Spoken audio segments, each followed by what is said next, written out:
Fala galera, sejam bem-vindos ao Pitaco Tricolor. Eu sou Bruno Oliveira. Hoje é dia 13 de maio de 2024, terça-feira, e vamos falar sobre Fluminense. O dia ontem foi agitado.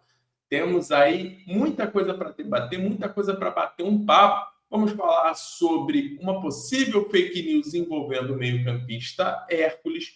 Vamos falar também sobre o goleiro que pode estar próximo do Fluminense, nome inclusive que já trouxemos aqui em outro vídeo. Vamos falar sobre lesão de um jogador titular do time e quem pode ganhar a oportunidade com essa lesão. Falaremos também sobre mais um possível erro de arbitragem contra o Fluminense.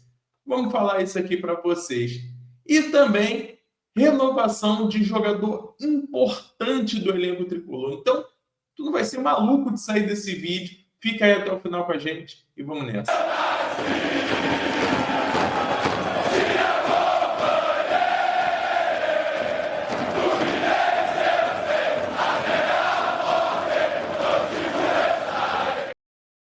Voltamos em definitivo para mais um vídeo. Peço para os amigos, antes de começar, deixar o like, se inscrever e ativar as notificações, beleza? Vamos lá, vamos tentar não perder muito tempo, porque hoje tem muito assunto. Então, para não deixar o vídeo longo, vamos começar falando sobre Fábio. O que temos para falar sobre Fábio? O Fluminense já está em negociação com um goleiro de 44 anos para a renovação do seu contrato. Lembrando que o contrato do Fábio termina no fim de 25 e a ideia do Fluminense é que se renove por mais um ano, né, até o final de 2026. Fábio, que não tem pretensão ainda de se aposentar, vem mantendo um nível muito alto, fazendo defesas sensacionais, muitas das vezes salvando o Fluminense. E temos aí a possibilidade de estendermos a passagem do goleiro, talvez um dos melhores goleiros que a torcida tricolor tenha visto nos últimos 20, 30 anos, prolongar por mais um ano, né? Então, pedir para os amigos deixar nos comentários se vocês são a favor da renovação do Fábio, né? É um verdadeiro fenômeno. O cara, se ele renovar por mais um ano, ele pode sair do Fluminense com 46 anos, né? Isso se sair em 2026. Então, tomara que ele consiga manter o nível dele, que a idade não atrapalhe e que continue salvando, fazendo seu papel e salvando o Fluminense, porque a gente precisa muito dele, né? Falando em Fábio, falando em goleiro, saiu ontem, mais uma vez, falando sobre Marcelo Lomba. Né? Marcelo Lomba, que a gente já trouxe aqui alguns dias atrás, sobre o interesse do Fluminense no goleiro palmeirense.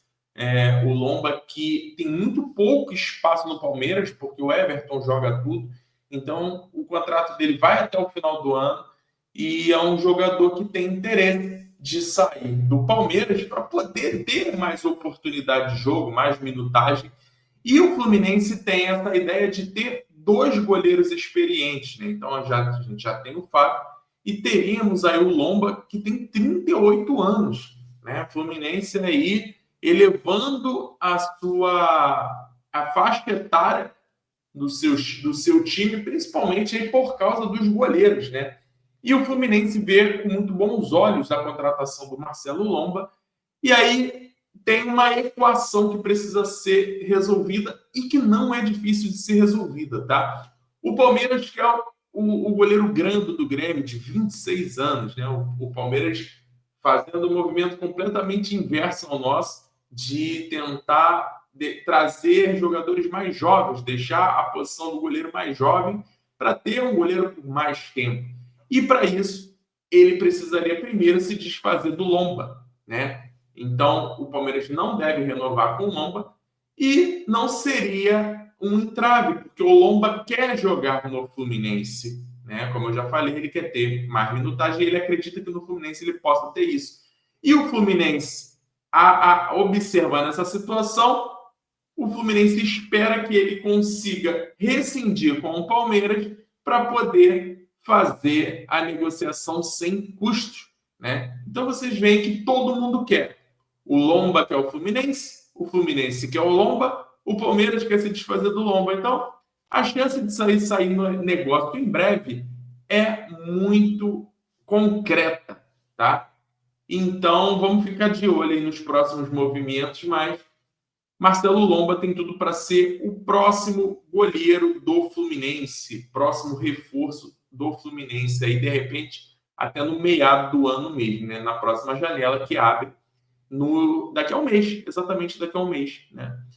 Vamos falar agora sobre arbitragem. Mais uma vez, né? É muito ruim falar de arbitragem, mas temos que falar. Possivelmente o Fluminense foi atrapalhado, prejudicado pela arbitragem mais uma vez. Por que eu estou falando isso? Circularam, né, vários vídeos e fotos também de ângulos que mostram que no momento do terceiro gol do Atlético Mineiro contra o Fluminense, quando tem a cabeçada do Igor Gomes, o Lianco está em posição de impedimento, ele vai para a bola, e muitos até conseguem enxergar um suposto toque do Lianco na bola, ou seja, o gol seria do Lianco e não do Igor Gomes. E aí a gente tem que entrar naquela de até que ponto, né? Porque não é só encostar na bola, tem a participação. Então, será que o Lianco participa da jogada? Será que o Lianco, de certa forma, atrapalha o Fábio? Porque ele vai na bola. Né? Tocando ou não, ele vai na bola. Se toca, deveria ser marcado um impedimento. Se houve esse toque, foi muito sutil. Mas, de qualquer forma, mais uma vez, só mostra que jogadas duvidosas são sempre contra o Fluminense. Né? Então, eu confesso que até agora eu não tenho uma definição ali se o Lianco toca ou não na bola, se a participação dele ali atrapalha ou não o Fábio, então que poderia ser gerado, concretizado esse impedimento. Então, meus amigos, mais uma vez o Fluminense passa por uma situação que pode ter sido prejudicada pela arbitragem, ele sempre ficando na mão da arbitragem, e isso não tem sido nada positivo para o Fluminense. Então, vocês viram o lance? Vocês conseguiram enxergar alguma coisa ali? Acham que o gol foi legal? Foi impedimento? O que vocês acham que rolou? Quero saber a opinião dos amigos aí. Vamos falar agora sobre Hércules, tá? Assunto muito delicado. Um jogador que veio do Fortaleza, com custo alto, não vem rendendo bem, sim. É a primeira temporada de Fluminense, cidade nova, adaptação, tudo aquilo que a gente sabe que um jogador passa de dificuldade quando vem para um clube novo, principalmente para um clube maior, né? Dito isso, circula, começou um burburinho, não sei, confesso que eu não sei de onde surgiu, que o Hércules está curtindo um pouco além a noite carioca, né? E aí entra o ponto que eu tenho sempre batido nessa tecla. Responsabilidade, né? A gente tem provas, porque isso eu acho que é algo muito sério, né? A gente coloca um jogador jovem, um jogador recém-chegado ao clube, num olho do furacão, sem uma prova concreta. E aí, se realmente ele está na noite, por que não tem essa prova, não tem um vídeo, não tem uma foto? Se hoje em dia todo mundo tem um celular, todo mundo faz questão de tirar uma foto de um artista, de um famoso, fazer um vídeo, por que nunca apareceu essa foto, esse vídeo? Né? Esse é o meu primeiro questionamento. Então, desde o início, eu venho tratando esse caso com uma cautela muito grande. Porque, além disso, existe ainda um contexto. O que seria estar na noite? Jantando num restaurante? Numa balada? Num barzinho? O nosso treinador estava lá num barzinho à noite, né? No seu momento ali de folga, bebendo uma cerveja. Será que isso é considerado estar na noite? Então, assim, eu acho que deve existir uma cautela muito grande para falar sobre essa situação, né? Porque isso aí você pode prejudicar a carreira de um jogador. Você pode prejudicar a passagem dele pelo clube, a carreira inteira, até a vida do cara, né? Então, são temas muito sensíveis, temas muito que a gente tem que ter muito cuidado para falar sobre isso, né? Eu acho que dá para a gente separar as coisas, dá para a gente chegar aqui e criticar as atuações do Hércules por não estar jogando nada, criticar a postura, criticar a forma física, critique o que você quiser, a entrega, mas uma coisa não precisa estar associada com a outra, né? Porque senão você usa como se fosse a sua crítica para poder, de repente, falar uma situação que não está acontecendo, que você pode prejudicar um pai de família, um homem, um filho, né? E aí o Fluminense ele se posicionou e falou que negou toda essa situação. Ele fala que o Hércules ele sai muito mal do seu condomínio para resolver situações do cotidiano. Aí ele ainda tem um pouco de receio de sair por ser novo no Rio de Janeiro. O Felipe Melo, inclusive, ele faz um vídeo defendendo o Hércules, falando, ele indignado sobre essa situação, sugerindo até que processasse quem falou. Confesso que eu não sei de onde veio, né? Eu vi alguém falando que quem falou foi o pessoal do Jornada 1902. Já falaram também que o meu amigo Leandro Quintela também falou sobre isso. Confesso que eu não sei, gente. Eu só estou colocando a minha posição sobre o que eu acho dessa situação, que é muito. A gente tem que ter muita cautela para falar, né? Então, é isso. Essa é sobre o Hércules. Uma pena, né? Uma pena que era um jogador que eu esperava bastante. Não consigo cravar que não presta, né? Eu acho que pode dar a volta por cima, sim, ainda. É um jogador jovem e está no início do seu trabalho. Quantos outros jogadores no seu primeiro ano, nos seus primeiros meses, também não renderam, né? Então, eu acho que ainda pode dar a volta por cima.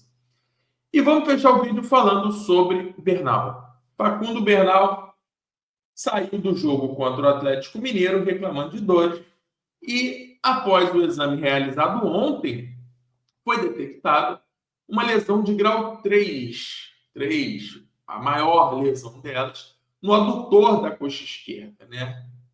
O prazo inicial previsto para esse tipo de recuperação é de 6 a 12 semanas, meu amigo. Então, se a gente considerar que estamos a um mês aí do Mundial, 6 semanas que seria o mínimo, a gente está falando aí que o Bernal está fora do Mundial de Clubes, né?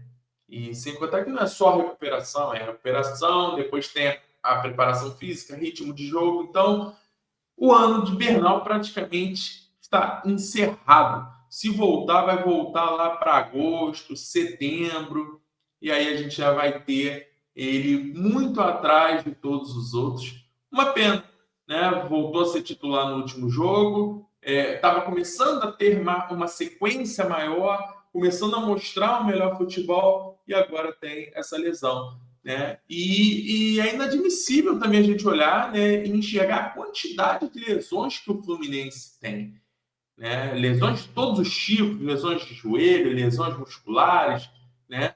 Uma quantidade assim absurda e sempre lesões pesadas que deixam os jogadores fora há muito tempo. Então, desejar plenas recuperações aí para o Bernal, que possa voltar rápido e melhor do que antes, né? E é um garoto novo com muito potencial e tem muito para oferecer ao Fluminense aí.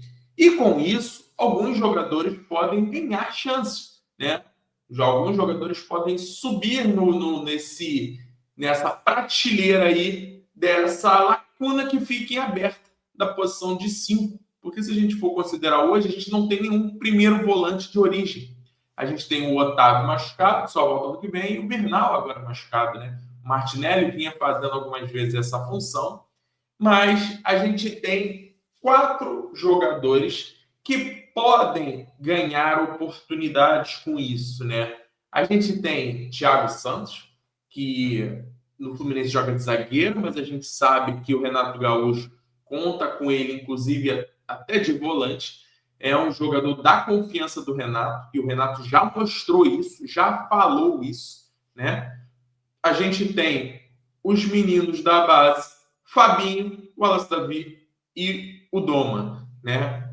O Fabinho, que é o primeiro volante titular da categoria sub-20, é um jogador muito dinâmico, muito rápido, é aquele jogador que vai buscar a bola em todos os lados do campo, tem bastante dinamismo naquela posição, se movimenta bastante, chega no ataque. A gente tem o Wallace Davi, que é um jogador mais novo, é um jogador que fez 18 anos, agora há pouco tempo, já teve algumas chances no profissional, né? Teve uma lesão, mas já está de volta. Inclusive, jogou no sub-20 no último jogo. Então, é bem provável que o Wallace Davi tenha um pouco mais de oportunidade. Ele sai na frente dos outros garotos, mas, além do Wallace Davi, tem também o Doma.